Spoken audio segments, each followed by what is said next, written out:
puasa. Ya, kama fi syarhil muhadzab, sebagaimana disebutkan dalam syarah muhadzab.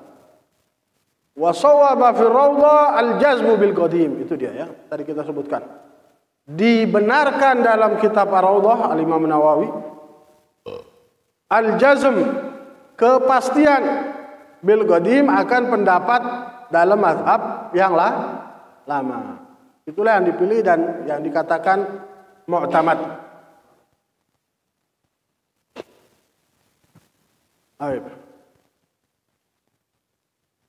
Kemudian musannif juga menyebutkan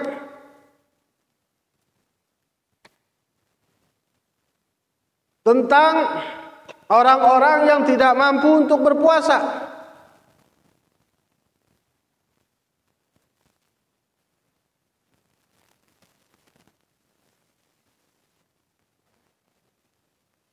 Wasyaikhu, orang yang sudah tua, syekh, ya, sudah tua, nggak kuat lagi puasa.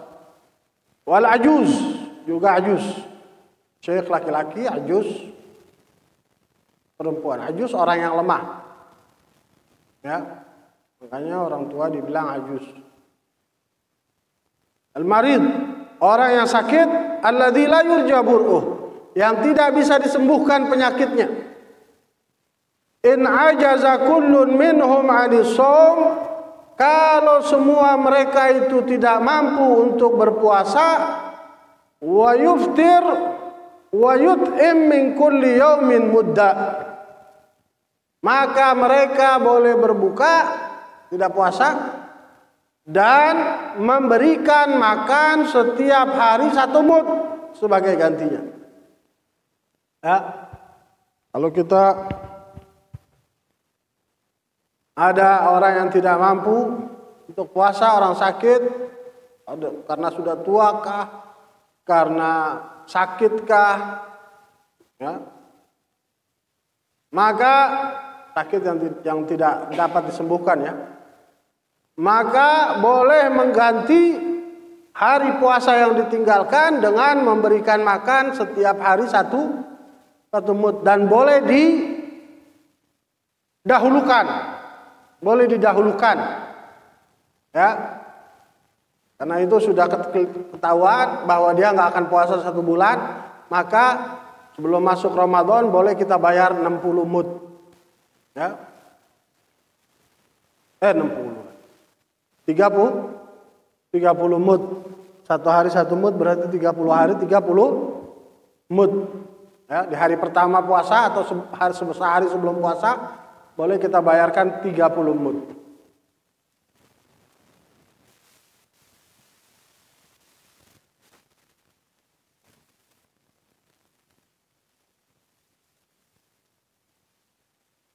Wala yajuzu ta'jilul mud qabla Ramadan. Itu dikatakan tidak boleh mendahulukan mud sebelum Ramadan. Ya, sepertinya ini pendapat yang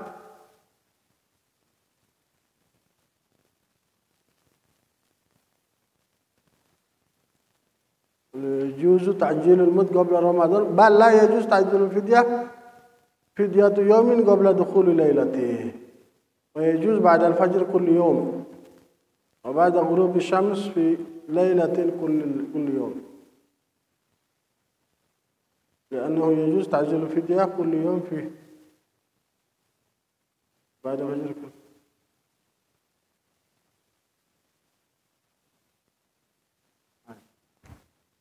Katakan dalam kitab kita,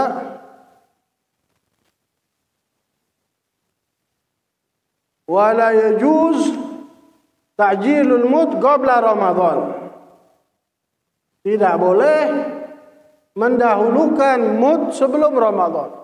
Artinya kalau sudah Ramadan, sudah masuk Ramadan, masuk hari wajibnya baru keluarkan, ya, dengan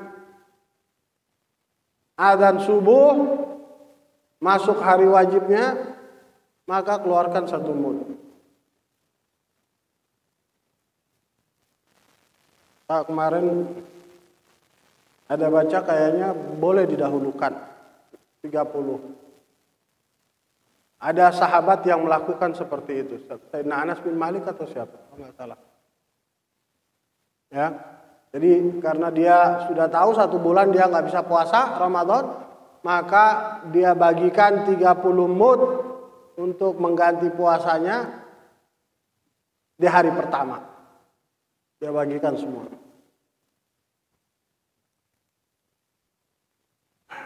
Wa yajuzu ba'da fajri kulli yaum, itu dia. Dan dibolehkan setelah fajar setiap hari mengeluarkan fidyahnya itu.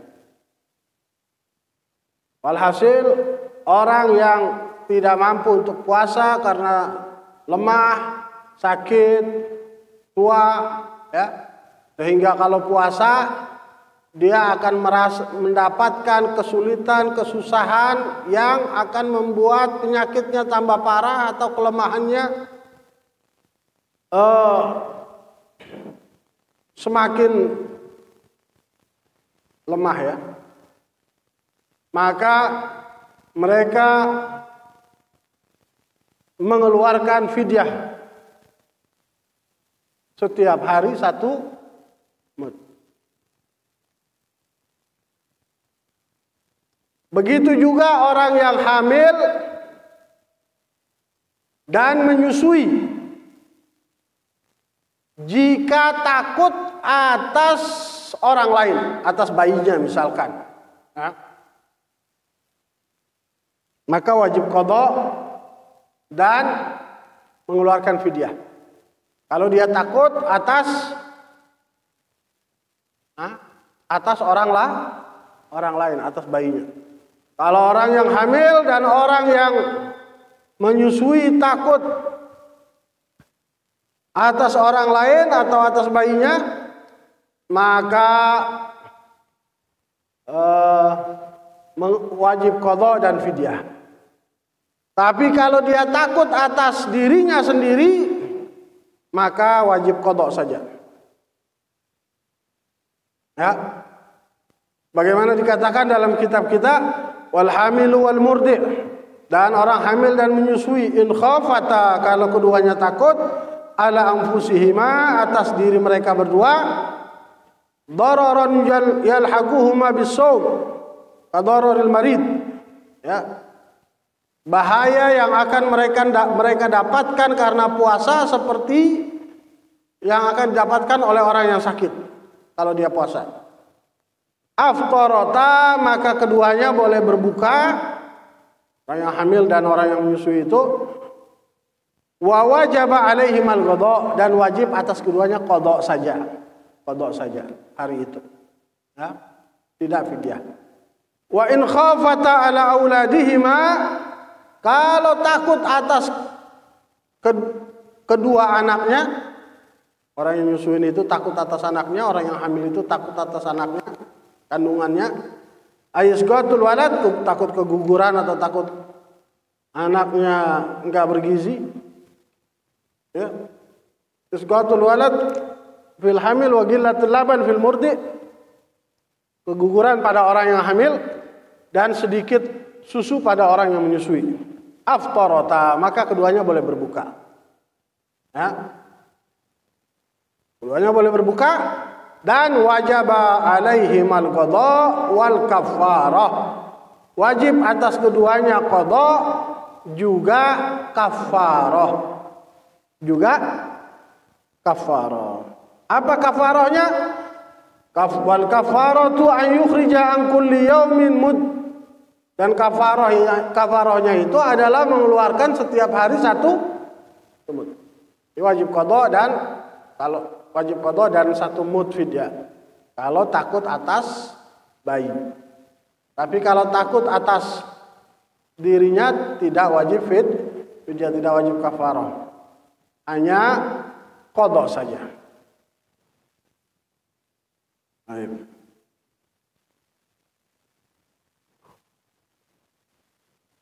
Sebagaimana Allah Subhanahu wa taala berfirman,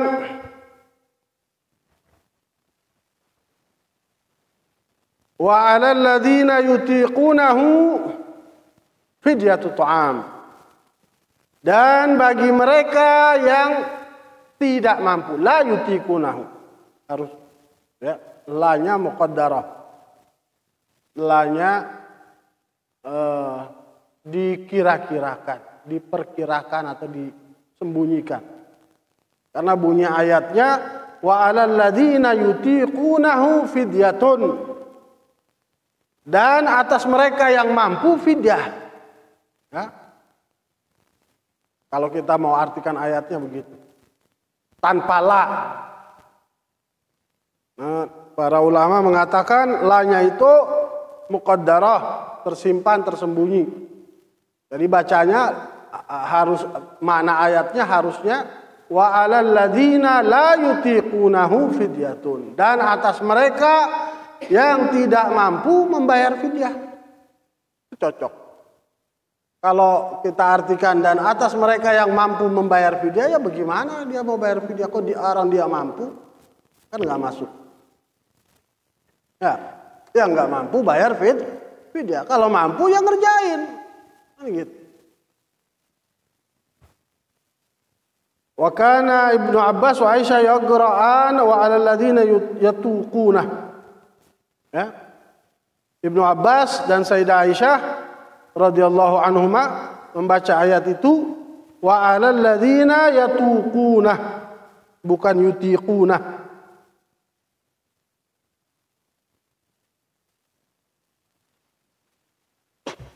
Di ayat yang lain Allah Subhanahu wa taala berfirman,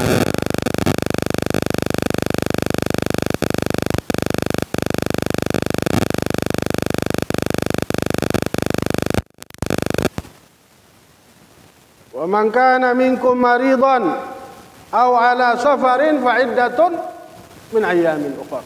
Siapa yang sakit di antara kalian atau dalam perjalanan, maka hendaknya dia menghitungnya di hari yang lain. Fa iddatun min ayyamin, maksudnya menghitungnya, dia qadanya, menggantinya di hari yang lain. Wal maridu wal musafiru safaran tawilan mubahan in tadarrara bis-shaumi yuftirani wa yaqdiyan. Dan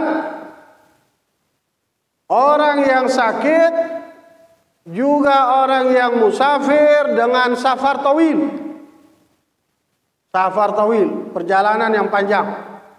Nah, yang panjang itu yang dibolehkan untuk qasar 82 atau 83 kilo ke atas.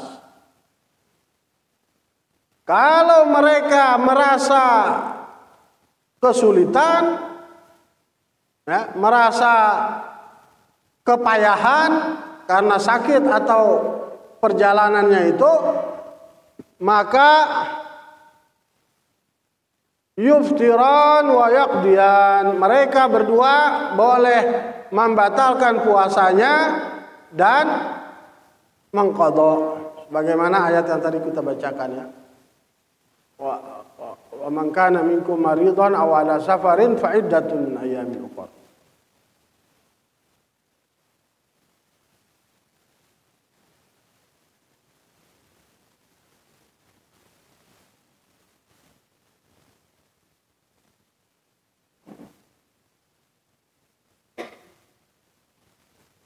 Dan dikatakan oleh musannif, walil marid, dan buat orang yang sakit, in kana maraduhu mutbaqan, kalau sakitnya itu terus-terusan, ya, tarokan niat minal lail, dia boleh meninggalkan niat di waktu malam. Kalau sakitnya itu terus-terusan, sepanjang waktu, mutbaqan, tertutup semua waktu oleh sakitnya itu.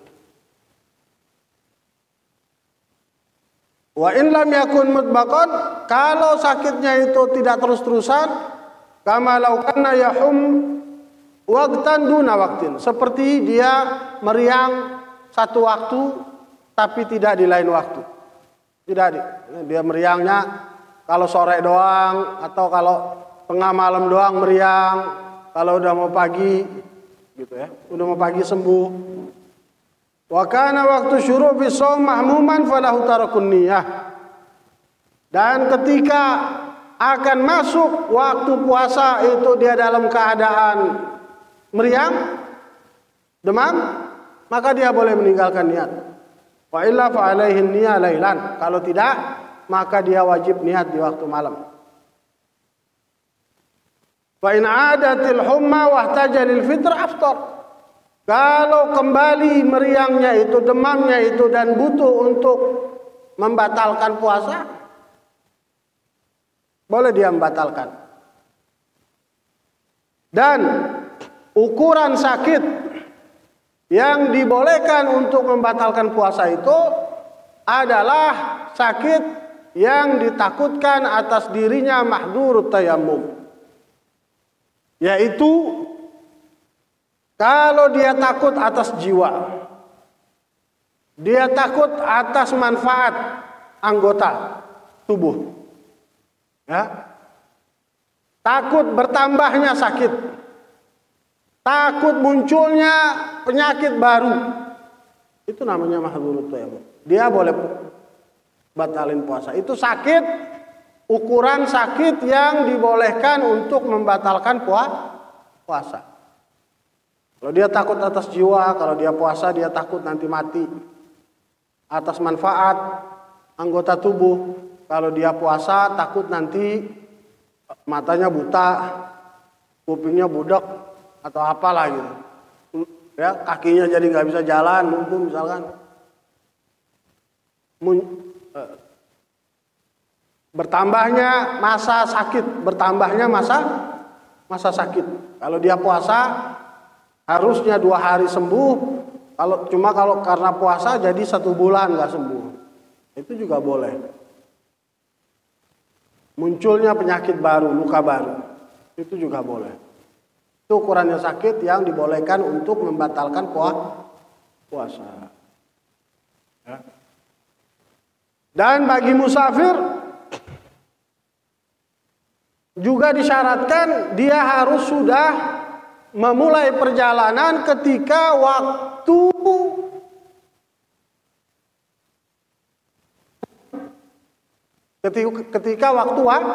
wajib.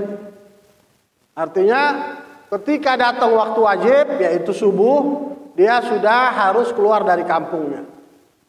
Kalau datang waktu wajib dia masih ada di kampungnya, dia nggak boleh batal puasa, nggak boleh ngambil keringanan itu.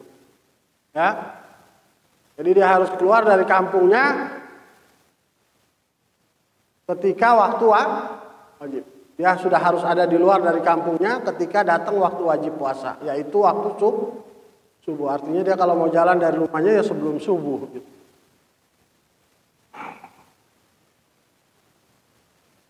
Wasakatal musannif an shaum at-tatawwu' al-madhkur fil mutawwalat. Dan musannif tidak menyebutkan puasa-puasa yang sunnah, ya, dan itu disebutkan dalam kitab-kitab yang lebih besar, lebih panjang, lebih tebal, dan diantaranya adalah puasa sunnah yaitu Arafah, puasa Arafah. Bagaimana Nabi SAW bersabda dalam hadis yang diriwayatkan oleh Muslim, Tirmidzi dan Ibnu Majah, "Siyam yaum Arafah yukaffir sanata allati qablahu wallati ba'dah."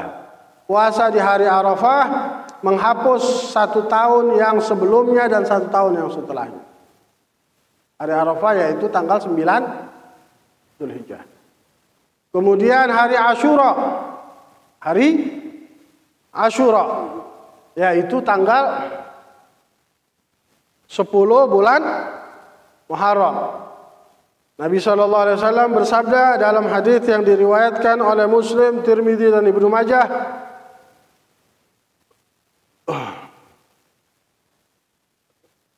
Shaumu Asyura, puasa pada hari Asyura, ahtasib 'ala Allah an yukaffir sana allati qablah.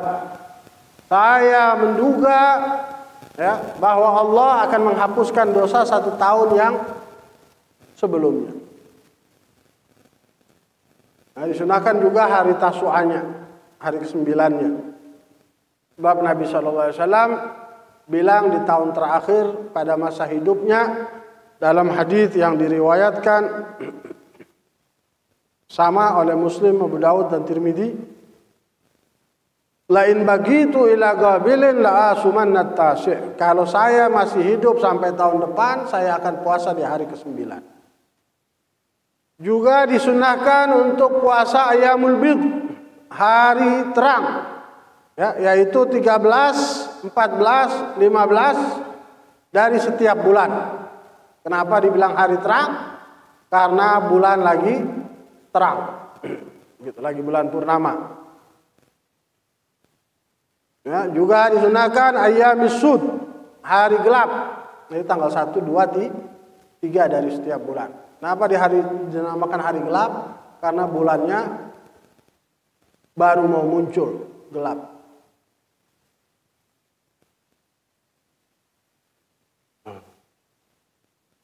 Juga disunahkan untuk puasa 6 hari setelah Syawal. Bagaimana dalam hadis disebutkan, barang siapa yang berpuasa Ramadan kemudian dia mengikutinya dengan 6 hari dari bulan Syawal, maka seperti puasa sepanjang masa. Seperti puasa sepanjang masa. Ya, selama hidupnya dia puasa 6 hari di bulan Syawal. Ya. Boleh berurutan, boleh terpisah-pisah, yang penting masih dalam bulan Syawal. Ya. Tapi yang afdal berurutan. Ya. Setelah Idul Fitri. Setelah Idul Fitri. 6 hari setelah Idul Fitri.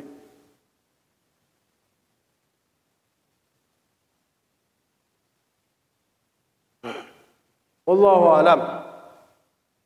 Pasal selanjutnya tentang i'tikaf. Insyaallah kita bertemu lagi dalam taklim kita setelah Ramadan. Ya, mudah-mudahan Allah Subhanahu wa taala berikan kita panjang umur, sehat walafiat, sehingga bisa bertemu dengan bulan Ramadan dan bisa mengisi bulan Ramadan dengan ibadah-ibadah, amal-amal soleh yang Allah Subhanahu wa taala perintahkan. Amin ya rabbal alamin. Al-Fatihah salihah. Sallallahu alaihi wa sallam Imam Qasim wal Imam Ibrahim al-Bajuri wa alihi wa sahbihi ajma'in. Nabi sallallahu alaihi wa sallam إلى حضرة النبي الفاتحة.